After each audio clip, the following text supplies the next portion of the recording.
Class 8, Chapter 11, Direct and Inverse Proportion.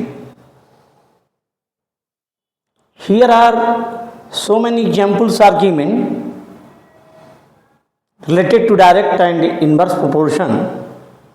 The number of purchased pencils, cost of pencils are given. 5 pencils cost 25, 6 pencil cost 30, and 8 pencil costs 40 rupees. Here the cost of pencils are increases according to increases in the number of pencils. If the number of pencils increases and its cost also increases, then it will be in direct proportion. Here the second example, if money invested 5,000 rupees, earned interest is 25. If 10,000 money invested, then earned interest is 50 rupees, and 6,000 money invested, then earned interest is 30. If the money invested increases, then earned interest also increases. If money invested is decreases, then earned interest is also decreases. Therefore, money invested amount by increasing it earns more interest, so it is in direct proportion. Third example, quantity of sugar in kg, cost of sugar. If 5 kg sugar is 250, 10 kg sugar is 500, and 15 kg sugar is 750. If the quantity of sugar increases, the cost of sugar is also increases. Therefore, this increase is in direct proportion.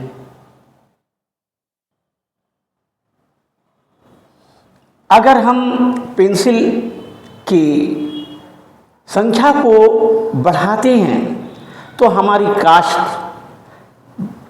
बढ़ती है। जैसे कि 5 pencil की cast 25 है, तो अगर हम pencil की संख्या बढ़ा देंगे तो इसकी कास्ट 30 हो जाएगी। इसी तरीके से 8 पेंसिलों की कास्ट 40 हो जाएगी।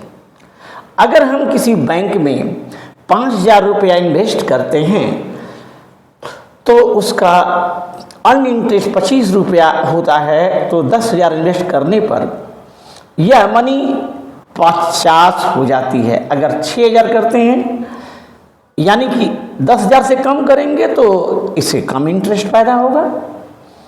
इसी प्रकार से हम शुगर की क्वांटिटी जब बढ़ा देते हैं तो उसकी कास्ट बढ़ जाती है।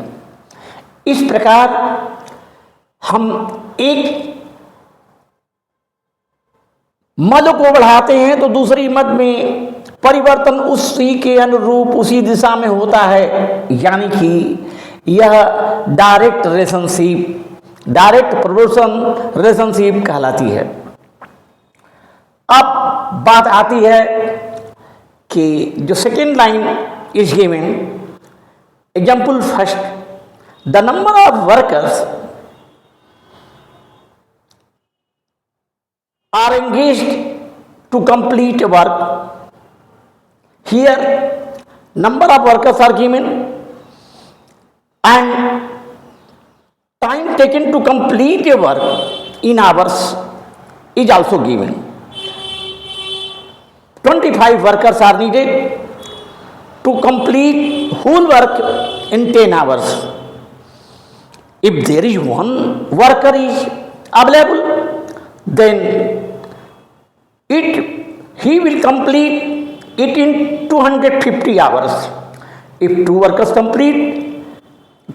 are available, then they will complete it in 125 hours. यहाँ हमारे वर्कर्स की संख्या 25 है तो ये कार्य को वो 10 घंटे में पूरे कर लेते हैं।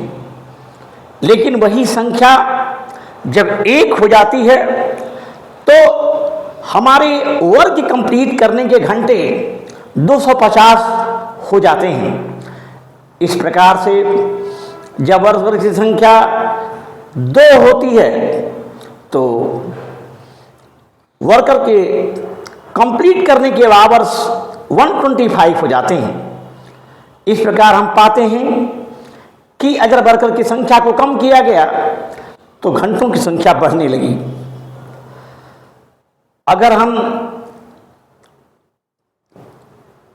1 से बढ़ाकर 2 किए तो जब वर्कर की संख्या बढ़ा दिए तो यहाँ पर जो है पुनः हमारे काम करने के घंटे कम हो गए।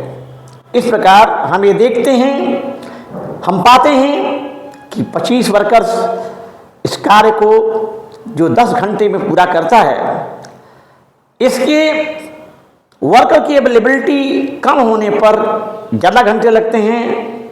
इस प्रकार यह एक इन्वर्स रिलेशनशिप है, इसलिए इसके निशान हमको उल्टे देने पड़ते हैं। इसी प्रकार से जब हम स्पीड ऑफ व्हीकल्स को लेते हैं किलोमीटर पर आवर्स में और हम time taking to cover the same distance that is 480 kilometre decreases in hours, तो हमारे आवर्स जो है वो जब डिक्रीज होने लगते हैं, ये बढ़ते हैं, इंक्रीज होते हैं, ये डिक्रीज होते हैं, तो यहाँ भी इन्वर्स रिलेशनशिप आती है। जैसे 8 किलोमीटर पर आवर की स्पीड है तो 60 घंटे लगते हैं 480 किलोमीटर पूरा करने में। ऐसे ही जब स्पीड 20 किलोमीटर पर आवर हो जाती है तो यह टाइम 24 घंटे लगता है।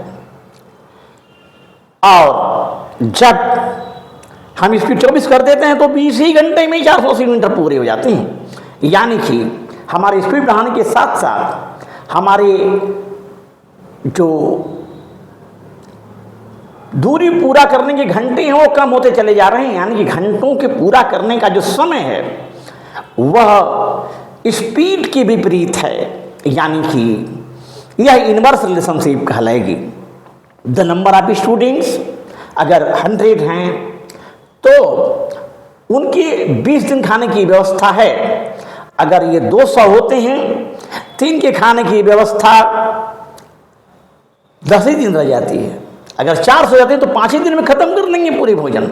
यानी कि यहाँ भी हमारी रिलेशनशिप जो है इन्वर्स रिलेशनशिप कहलाएगी।